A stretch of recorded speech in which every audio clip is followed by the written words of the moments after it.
Good morning students.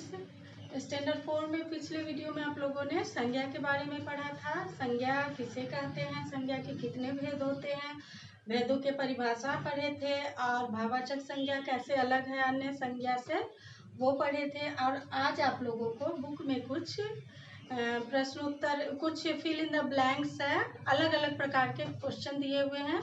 उसको मैं समझा देती हूँ, पीडीएफ में डाल दूंगी, आप लोग समझ के अच्छे से बुक में ही बना लीजिएगा और कहीं से कोई प्रॉब्लम नहीं होगी समझने में। आइए देखें क्या है।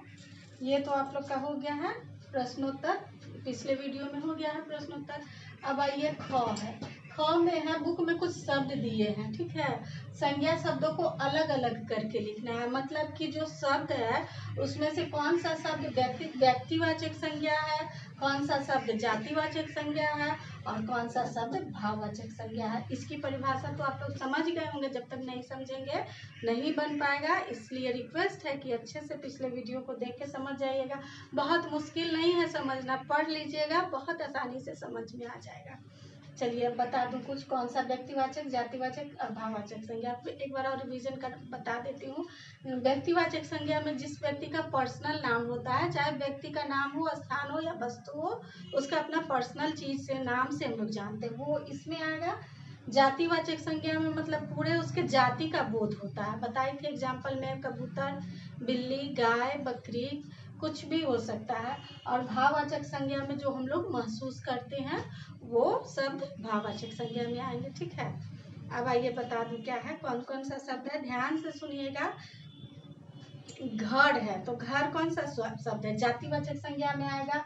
घर, बहुत सारे घर का मतलब कि हम लोग घर से, घर शब्द से बहुत सारे घर के बारे में हम लोग के मन में ख्याल आता है, ध्यान आता है, तो घर आएगा आपको जातिवाचक संज्ञा के।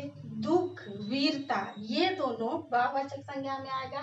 दुख जो है वो फीलिंग करने की चीज है, महसूस करने की चीज है, इसलिए दुख भाववाचक में आएगा। वीरता मतलब कि उसकी बहादुरी से हम लोग महसूस करते हैं कि कौन, उसका बहादुरी को हम लोग महसूस करते हैं, तो ये भी भाववाचक संज्ञा में आएगा। अब उसके बाद है खाड़ापन। खाड़ापन को हम लोग टेस्ट ही से ना पता चलता है कि खाड़ा है कि क्या है, तो वो भी खाड़ापन भाववाचक संज्ञा में आएगा। इसी तरह से बुक में हम पीडीएफ में डाल दिए हुए हैं, करके आप लोगों को प्रॉब्लम नहीं होगी। स्त्री, स्त्री से समूह, संपूर्ण स्त्री जाति का बोध होता है, इसलिए स्त्री जो है वो जातिवाचक संज्ञा में लिख लेंगे हम लोग, यहाँ पे लिख लेंगे, बुक में जगह दिया हुआ है। अब आइए खुशी, खुशी भाववाचक संज्ञा में आएगा।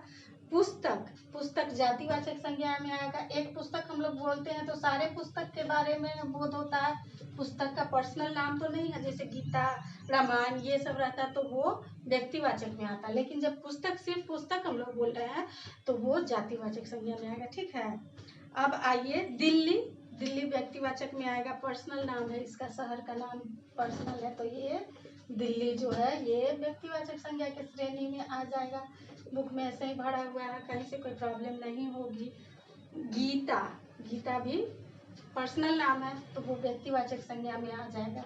इसी तरह से बहुत सा है, हम एग्जाम्पल के लिए इतना बता दिए हैं, आइए बुक में पढ़ के बता देती हूँ। गीता के बाद है नगर, नगर जो है वो जातिवाचक संज्ञा में आएगा। हिमालय व्यक्तिवाचक में आएगा। हरिद्वार भी व्यक्तिवाचक में आएगा। होटल जातिवाचक, गांव जातिवाचक संज्ञा में। अशोक नाम है इसलिए यह व्यक्तिवाचक संज्ञा में आएगा। नर्मदा नाम है, व्यक्तिवाचक संज्ञा में आएगा। नदी, एक नदी से संपूर्ण नदी के बारे में हम लोग को मतलब समझ लेते हैं, ध्यान आ जाता है, तो ये नदी जो है वो जातिवाचक में आएगा। इस तरह से ये आप लोग का हो गया। अब ग में है, ग में है संज्ञा शब्दों को रेखांकित करके उसके भेद को नाम बताना। ये वाक्य दिया हुआ है, उसमें कौन सा संज्ञा शब्द है और उसके भेद को भी बताना है, तो ध्यान से सुनिएगा, ठीक है। सुख में लोग भगवान को भूल जाते हैं, सुख को अंडरलाइन कीजिएगा। सुख क्या है, भाववाचक संज्ञा, ठीक है। क्वेश्चन नंबर 2 में है परिश्रम करोगे तो सफलता अवश्य मिलेगी, इसमें भाववाचक संज्ञा कौन सा है, सफलता, सफलता जो है भाववाचक संज्ञा। 3 में है अनिल ताजमहल देखने आगरा गया, इसमें पूरे वाक्य में व्यक्तिवाचक संज्ञा का ही बारे में बताया गया। अनिल पर्सनल नाम है, व्यक्तिगत नाम हुआ, ताजमहल और आगरा भी पर्सनल है, व्यक्तिवाचक संज्ञा की श्रेणी में आएगा। ग में हो गया आप लोग को। अब घ में है सही कथन के सामने सही और गलत के सामने गलत का, यानी वाक्य अगर सही है तो टिक करेंगे, वाक्य गलत आप लोग को लग रहा है तो क्रॉस का चिन्ह करेंगे। आइए देखें वाक्य में क्या है। अच्छाई शब्द जातिवाचक संज्ञा है, नहीं, बिल्कुल गलत है। अच्छाई शब्द भाववाचक संज्ञा है, ठीक है। श्वेता शब्द व्यक्तिवाचक संज्ञा है, सही है। गाय शब्द जातिवाचक संज्ञा है, बिल्कुल सही है। एक गाय से हम लोग संपूर्ण गाय की जाति का मतलब बोध होता है। 4 में है गंगा शब्द जातिवाचक संज्ञा, नहीं, गलत है। गंगा शब्द व्यक्तिवाचक संज्ञा की श्रेणी में आएगा। 5 में है सुंदरता शब्द व्यक्तिवाचक संज्ञा है, नहीं, बिल्कुल गलत है। सुंदरता शब्द जो है वो भाववाचक संज्ञा के श्रेणी में आएगा। ये आप लोग का हो गया रेखांकित करने के लिए, ये हो गया। अब निम्न शब्दों के सामने संज्ञा के भेद को लिखना है। संज्ञा के भेद को मतलब कि कौन से संज्ञा की श्रेणी में आएगा। कुतुब मीनार, कुतुब मीनार व्यक्तिवाचक संज्ञा में आएगा। वानर, वानर जातिवाचक की संज्ञा की श्रेणी में आएगा। एक वानर से उसके संपूर्ण जाति का बोध होता है, पता चलता है। ऊंचाई, ऊंचाई जो है भाववाचक संज्ञा में आएगा। इच्छा भाववाचक संज्ञा है। बड़प्पन भाववाचक संज्ञा है। बच्चा, बच्चा, बचपन भाववाचक संज्ञा की श्रेणी में आएगा। 4 में है निम्नलिखित शब्दों से भाववाचक संज्ञा बनाइए, यानी कि कुछ शब्द दिए गए हैं उससे आप लोग को भाववाचक संज्ञा बनाना है। सुंदर का भाववाचक संज्ञा क्या होगा, सुंदरता। उसी तरह से घबराना का घबराहट, चौड़ा का चौड़ाई, बूढ़ा का बुढ़ापा, जीतना का जीत और गंदा का गंदगी। ये सब हो गया भाववाचक संज्ञा की श्रेणी में आएगा, ठीक है। और एक लास्ट बच गया है वैकल्पिक प्रश्न है। एक प्रश्न के 2 आंसर हो गया। अभी तक तो आप लोग एक ही आंसर सही होता था। इस बुक में एक प्रश्न के 2 आंसर सही है, ऑप्शन 4 है, और जो सही है 2 उसमें टिक करना। आइए देखिए क्या है। व्यक्तिवाचक संज्ञा को चुनिए। ऑप्शन दिया हुआ है 4, इसमें से 2 व्यक्तिवाचक संज्ञा को चुनना है। ऑप्शन ध्यान से सुनिएगा। दया, गुलाब, गौतम बुद्ध और सूर्य। तो इसमें 2 व्यक्तिवाचक संज्ञा होगा, सूर्य और गौतम बुद्ध, ठीक है। जातिवाचक संज्ञा को चुनिए। क्वेश्चन नंबर 2 है, ध्यान से सुनिएगा। जातिवाचक संज्ञा को चुनिए। ऑप्शन सुनिए। गांव, क्षमा, फल, आम।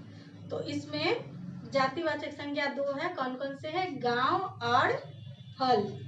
एक फल से संपूर्ण फल के बारे में जानते हैं, और एक गांव से हम लोग गांव जितने भी है उसके बारे में हम लोग को मतलब कि समझते हैं, पता चलता है, अंदाजा लगता है। इसलिए जातिवाचक संज्ञा कौन सा हुआ, गांव और फल। लास्ट है भाववाचक संज्ञा को चुनिए। ध्यान से सुनिएगा। ऑप्शन सुंदरता, क्षमा, बाजार और बचपन। तो इसमें 2 ऑप्शन सही जो है वो है सुंदरता और बचपन। सुंदरता और बचपन भाववाचक संज्ञा की श्रेणी में आता है। अब चैप्टर आप लोग का क्लोज हुआ। इसको आप लोग अच्छे से बना लीजिएगा। फेयर कॉपी में स्टेप बाय स्टेप लिखिएगा। चैप्टर 1 का पूरा एक जगह लिखना है, चैप्टर 2 का, चैप्टर 1 के बाद चैप्टर 3 नहीं लिखना है। चैप्टर 1 के बाद चैप्टर 2, चैप्टर 3 दिखने में सुंदर लगेगा, इससे अच्छा लगेगा। और डाउट क्लास में कॉपी जरूर से चेक करवाइएगा। कोई भी प्रॉब्लम है तो पूछिएगा जरूर। PDF में सब चीज़ डाला हुआ है करके। हमको नहीं लगता कि आप लोग को कहीं से कोई प्रॉब्लम होगा। चलिए आज के वीडियो में इतना ही। थैंक यू, धन्यवाद।